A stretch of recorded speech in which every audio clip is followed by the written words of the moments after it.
बहुत बड़ी खुशखबरी आ चुकी है ब्लॉक स्तर पर आंगनवाड़ी भर्ती। जी हां, आंगनवाड़ी भर्ती का कंप्लीट नोटिफिकेशन इस वीडियो में लेकर आ गया हूं। 46,500 पदों के ऊपर इस भर्ती का नोटिफिकेशन। सुपरवाइजर, क्लर्क, एलडीसी, सहायक और सहायिका की पोस्टों के ऊपर नोटिफिकेशन रिलीज हो चुका है। कैसे आपको अपना आवेदन करना है वो संपूर्ण जानकारी इसी वीडियो में बता दूंगा। ब्लॉक या जिला स्तर पर यह वैकेंसी केवल 10वीं पास। नोटिफिकेशन जारी, फॉर्म कैसे भरना है, ध्यान रखना एग्जाम नहीं होगा, केवल और केवल इंटरव्यू बेसिस पे इसका पेपर होने वाला है। 3 महीने में इसकी ज्वाइनिंग मिलने वाली है। ध्यान रखना। अपना आवेदन किस तरीके से करें, चलिए उसके ऊपर बढ़ते हैं कि आप अपना फॉर्म किस तरीके से अप्लाई करना है। अपन सीधे बढ़ते हैं भाई नोटिफिकेशन की तरफ कि आपके नोटिफिकेशन में क्या क्या चीजें आई हैं। लास्ट तक वीडियो को देखना, चैनल को सब्सक्राइब जरूर कर लेना भाई सभी। नोटिफिकेशन जारी हो चुका है। चलिए लाडलो इस भर्ती के बारे में कंप्लीट जानकारी लेते हैं। 46,000 पदों के ऊपर फाइनली इसका नोटिफिकेशन आउट हुआ है। तो देखिए, मैं सबसे पहले आपको बता दूं कि इस भर्ती के अंदर के महिलाएं जो है वो इस शॉर्ट नोटिफिकेशन को जरूर देखें कि कौन सी डिपार्टमेंट में कितने पद आए हैं। सबसे पहले तो अपन वही विवरण देखते हैं। तो मैं आपको यहां कंप्लीट पोस्ट बता देता हूं कि इसके अंदर जो 3 डिपार्टमेंट है उसके अंदर ये वैकेंसी आई हुई है। सभी के सभी इस चैनल को सब्सक्राइब जरूर कर लें और ये नोटिफिकेशन अपने टेलीग्राम चैनल का लिंक दिया है मैंने कमेंट और डिस्क्रिप्शन में, वहां मिल जाएगा, तो आप वहां पर देख सकते हैं। ठीक है, अगर यहां अपन सबसे पहली पोस्ट देखें तो पदों का विवरण आप यहां देख सकते हैं कि 10वीं पास इसमें योग्यता है। 46,300 पद इस भर्ती के अंदर आए हैं, जिसमें पहली पोस्ट जो है वो है आंगनवाड़ी सहायक यानी कि हेल्पर की। इसमें जो आपकी पोस्टें हैं वो 30,000 पोस्टें हैं, यहां आप देख सकते हैं।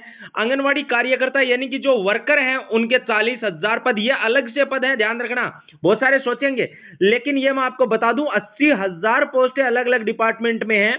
तो ये कार्यकर्ता की और सुपरवाइजर की आपके इसमें 16,300 कुल मिलाकर जो इस भर्ती के अंदर जो पोस्ट है ना वो अलग अलग डिपार्टमेंट्स के अंदर अलग अलग हैं, लगभग 85,000 पद हैं।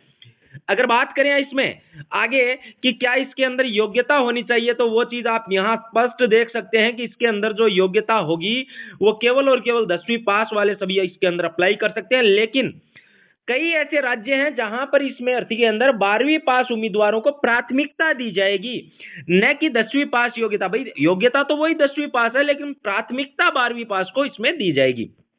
शैक्षणिक योग्यता की यदि मैं बात करूं इसमें एलिजिबिलिटी की, तो ध्यान रखना इस भर्ती के अंदर न्यूनतम योग्यता केवल 10वीं पास है।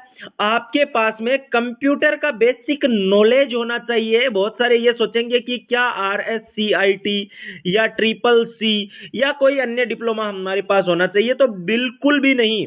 केवल आपके पास कंप्यूटर का बेसिक अनुभव होना चाहिए। यहां अगर अपन एज क्राइटेरिया की बात करेंगे आगे, कि इसमें जो एज क्राइटेरिया इस वैकेंसी के अंदर रखा गया है वो केवल 18 से लेकर 35 वर्ष इसमें एज क्राइटेरिया आपका रखा गया है। और एज रिलैक्सेशन भी इसके अंदर दिया गया है, जिसके अंदर EWS और जनरल इन दोनों कैटेगरीज के लिए इसमें 3 वर्ष का एज रिलैक्सेशन है। ओबीसी कैटेगरी के अंदर इसमें जो एज रिलैक्सेशन है वो 5 वर्ष का है, यानी कि 18 से लेकर 40 वर्ष तक के सभी अप्लाई कर सकते हैं। और जो SC और ST कैटेगरी हैं उसके अंदर एज रिलैक्सेशन 10 वर्षों का इसमें दिया गया है। ध्यान रखना, भारत का नागरिक होना अनिवार्य है, ये खैर आपको पता ही है कि भाई भारत का नागरिक होना चाहिए। चलिए बात करते हैं कि इस फॉर्म को आपको अप्लाई कैसे करना है। और हाँ, ये सबसे बड़ी बात है भाई कि इसमें आप सभी के साक्षात्कार के बारे में भी बता दिया गया है कि अप्रैल महीने में आपका जो साक्षात्कार है वो इसका होने वाला है। यहां अगर बात करें अपन की भाई क्या क्या डॉक्यूमेंट्स आपके लिए अनिवार्य इसके अंदर होने चाहिए, यानी कि इसमें ऑनलाइन अप्लाई करने के लिए आपके पास में कौन कौन से डॉक्यूमेंट्स होने चाहिए, तो वो चीज आप यहां ध्यान रखिएगा। आपके पास में 10th की मार्कशीट होनी चाहिए, ध्यान रखना 10वीं की मार्कशीट होनी चाहिए, एक आधार कार्ड आपका होना चाहिए, फोटो और सिग्नेचर। ये केवल 3 चीजें आपके लिए अनिवार्य है।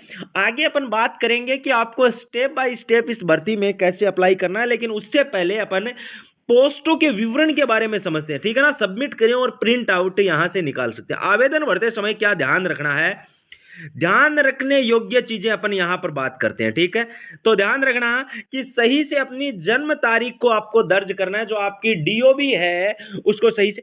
10वीं की मार्कशीट को स्कैन जरूर करके अपलोड करें। मोबाइल नंबर और ईमेल जो दस्तावेज है वो आपको इसके अंदर सबमिटेशन करना है, वरना आपका जो फॉर्म है वो इसके अंदर रिजेक्ट हो जाएगा। ध्यान रखना, फोटो और सिग्नेचर स्पष्ट होने चाहिए। आवेदन के बाद आवेदन संख्या को नोट करें। अंतिम तिथि से पहले पहले अपना आवेदन करें। चयन प्रक्रिया मेरिट सूची, यानी कि यहां सबसे बड़ी चीज है भाई, ये सबसे बड़ी बात है। आप यहां गौर से देख लेना कि जो चयन होगा ना, वो आपका मेरिट सूची यानी कि शैक्षणिक योग्यता और दस्तावेज आपका सही है या नहीं। जिला स्तर पर स्क्रूटनिंग, यानी कि केवल और केवल आपका इंटरव्यू इसके अंदर होने वाला है, ध्यान रखना, ठीक है ना। इंटरव्यू, अंतिम सूची में शामिल उम्मीदवारों की इसमें नियुक्ति की जाएगी, इस बात को भी आप स्पष्ट रूप से ध्यान में रख लेना। और अब चलिए इसके आवेदन की डेट्स वगैरह मैं आपको बता देता हूं कि अपना फॉर्म कहां से अप्लाई करना है और कैसे अपना आवेदन है वो आपको अप्लाई करना है। तो ध्यान रखना भाई, इसके अंदर 3 पोस्टें हैं आपकी। 3 पोस्टों के लिए जो इसका शॉर्ट नोटिफिकेशन जो आया है, जो शॉर्ट नोटिफिकेशन आया है, वो अपना जो टेलीग्राम चैनल है, आप सर्च भी कर सकते हो, PR जाट नाम से अपना टेलीग्राम चैनल है, उसके ऊपर मिलेगा। आवेदन बता देता हूं कि कब से कब तक आपको अपना आवेदन है वो कर देना है, यानी कि जो आवेदन की डेट है वो मैं आपको बता देता हूं, ठीक है। आवेदन जितने भी मेरे साथी हैं, 1 मार्च को इसका फुल नोटिफिकेशन आ रहा है। 1 मार्च को ही इसकी डेट का पता लग जाएगा। और जहां पोस्टों की जो लगातार चर्चाएं चल रही हैं, वो लगभग लगभग 85,000 पद हैं। लेकिन मैं आपको चीज बता दूं कि 43,000 पद इसमें फाइनल हो चुके हैं। ये बात भी आप ध्यान रखना। और इस चैनल को अगर अभी तक सब्सक्राइब नहीं किया तो सब्सक्राइब भी कर लेना। जय हिंद, जय भारत।